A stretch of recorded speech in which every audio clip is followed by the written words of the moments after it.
All right, hello and welcome to the DFS_PhD show for today. All right, it's not a today one. This is one of our evergreen series. This is the third in the series, and this one is improving your process with A/B testing. So you will have times where you do not win $100,000, where you in fact do quite badly. So uh, golf is a place where I know things are going bad this year, so I'm using it as an example. It's going bad, and if anything, it's gotten worse. Anything that I added in June has only made things get worse faster for golf. So it does. I have, in fact, added something to my process in June, and I'm going to change it. Similarly, that happens to be the same thing that I began relying on in June for baseball. So let's have a look at how baseball went. Not good, starting in June. So I don't exactly have an A/B test here for it. In fact, part of the reason why I did begin using such a service is I did some slapdash A/B testing. And I was going back and looking at this earlier, and I was like, wow, what did I do here? And this kind of A/B testing was not great because the existing theory or the existing thing that had gotten me to where we were here, like positive, was not in the A/B test. So it didn't have to beat what it was actually beating. It had to beat or it didn't have to beat the past. So in any case, I need to go back probably to my native optimizer here, which was doing better by itself. Also, that's probably one big win. Yeah, I took down 374 around then. But yeah, let's see. Yeah, I had a big win earlier in the year too. So I think that's a lot of what it is for baseball. We've already talked about it because I've shown you the cumulative distribution for baseball. That's not what this is about. This is the A/B testing video. So cumulative distribution for baseball is part of the last one. And why you are having a process for something is that you see there are results coming and you think you can make the most of the results. So here's a proper A/B test. Here's me A/B testing. I have what sorts of stacks to allow. So for baseball, there's kind of an open question and maybe a slate dependent question of what are the right stacks to stack. And so this is like the best one from my slate of lineups, and I didn't play all 1,500, so these are just the ones in the actual review mode. And you can see like 5-2 did the best, and then 5-3 and 4-4. But this isn't controlled by amount of stacks that night, right? So like generally, like on a regular night, I get a lot more 5-2s than I do 5-3s or 4-4s, and those are winning a lot. So part of what I learned from this is that I need to constrain the 7s to be a little bit less frequent than the 8s, because the 8s, when they do pop off, or they pop off more frequently relative to their population in the sample. So a couple of examples of A/B tests that I've done in the past. One that's not set up correctly, and also why we stopped doing it because it wasn't giving me much information. But you need to do, well, yeah, it gave me one piece of information that I used, and then yeah. So when, let's say you have a golf one, so this year I've experienced absolutely no success with golf. What do? Well, you make a change. So I will begin A/B testing a change. I mentioned it, but this is going to be next year at this point for golf because all the big tournaments are done. This loss is done for the year. Like I'll do a little bit every week, but there's not millionaires anymore for FedEx Cup. So the change I'll be making will be for January. But I already know. I know the guys that I like there, and it's cheaper than I thought it was. So I mixed up two sites, and next year we'll be A/B testing Rick Run Good for golf. But we're probably going to start in whenever the first Masters, whatever the first major is next year. Because yeah, this is an L. So your L's are pretty easy to tell. You don't need to be making your own Excel sheets necessarily. There's probably ways to do tag management. I'll double check in Roto Tracker and maybe add an advanced lesson for you guys later. But for now, this is the main point.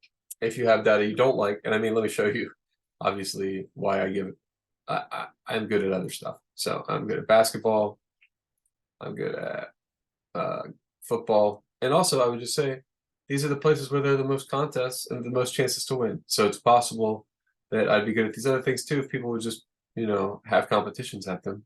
But when I win another competition, it's not $100,000 or whatever in WNBA. I might even probably not even up on WNBA for the year, even with that win. Yeah, I just had a pretty big win, Queen of the Court. So we'll see next week if it pays it off.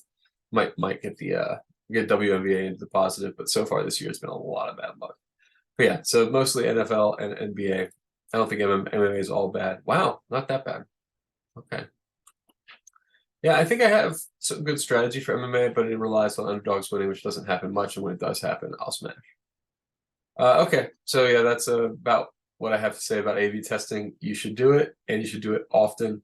But I guess don't overdo it, because like you need to make sure your results are meaningful, right? And you need to, so like that's why I waited until I had a month or two of data on MLB before I made a move, because like I don't know how much data do I need. 1,000 different competitions or lineups at least, and that's 10 days. So let's make it 3,000 in a month or something like that. So that was my general reasoning behind giving it a whole season, or at least half a season for baseball. But you figure it out, whatever feels like an appropriate length of time for your A/B test.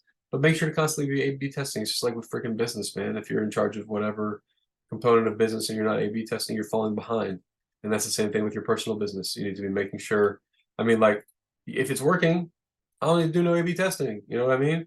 The A/B test, success for basketball, right? Do the same thing. No changes. No changes to basketball, right? And same thing with football. Pretty much no changes. Not adding any dudes at all. Additional council of dudes guys have to sit at the second table. Everybody who was in the council of dudes for making me a professional gambler is at like king seats. You know what I mean? So anyway, that's like how these graphs look for me, and you should just do it yourself and often. You know, it's fine not to look at it every night after a bad night. You don't have to like eat your medicine and watch the thing go down another tick. You can wait until you have significant data, but you have to react to the data, and you need to make. Maybe it's good to have seasons, you know, like sweeps week or whatever. You know, do a sweeps week for your DraftKings and be like, oh, it's a couple weeks before the season, NFL season, sweeps week, you know, because that's like there's not really much to do now in the summer. That's why I'm making these videos. So hope you're enjoying your sweeps week. Hope you're enjoying making your golf strategy changes in the wrong month as a result. But you know, whatever. We're going to make a little change for baseball for the last month as well. We decided when we were looking at what is obviously not a good A/B test there, just to show you again a graph that indicates time to make a change. Well, yeah, whatever we added here, probably need to go ahead and undo that. This little half A/B test was too hand wavy and too about the outliers. So combination of those things, plus there was multiple methodological issues with the A/B test. If you are doing an average between two projections, a weighted average, make sure this takes into account situations where there's a late starter. So either make sure the data set on both ends is being updated near lock, or make sure you're filtering out the people who don't have the proper projections or manually adjusting them to be proper.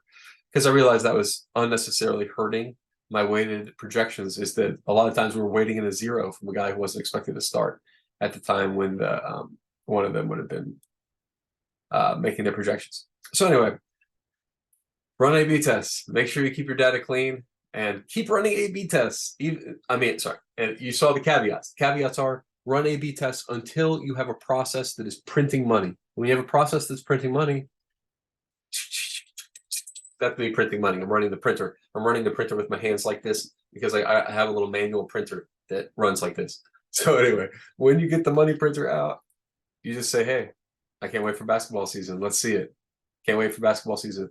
Who's worried about this little dip from the end, whatever, $500 lost? No, that's actually exactly even. Huh. That was exactly even for what's it called? Summer League. That's surprising. But anyway, it did not feel like it went well, but I guess about even is not well for me. So yeah, NBA, my money printer. You guys find your money printers, because remember, you're good enough, you're strong enough. And gosh darn it, somebody's got to win that money. You got to be good at something. So figure out what it is. And it may be, I should also say, this year. I've been gambling for a long time. It may take you a long time to figure out what your something is. I knew about here that I had something. So I was making a bunch of money at once. But before that, I was just messing around with basketball. Just messing around. Just messing around. Also, I guess I have college basketball I can show you guys. I think it's Lifetime. Oh, no longer Lifetime. Good. That's too bad. What about college football? I don't know. I thought college sports were good because I didn't play them much. Oh, doing some bad soccer stuff as well, but the only advice I'm taking there is mine, so potentially need to be giving different advice or doing better.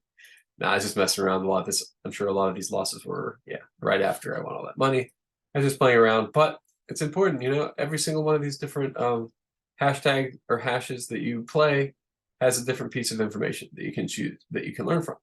Like, hey, League of Legends. I didn't remember. Oh, right, I banked recently. Right, I had a whole bunch of lucky wins in a row. I mean, I don't think Sims is technically different. So that's probably why NFL is so positive, because it includes Sims. I make a lot of money on Madden Sims. I talk about it in a lot of streams. Okay, but I already said the thing about you're good enough, you're strong enough, and gosh darn, somebody's going to win that money. So might as well be us, guys, and we'll see you guys on the next video.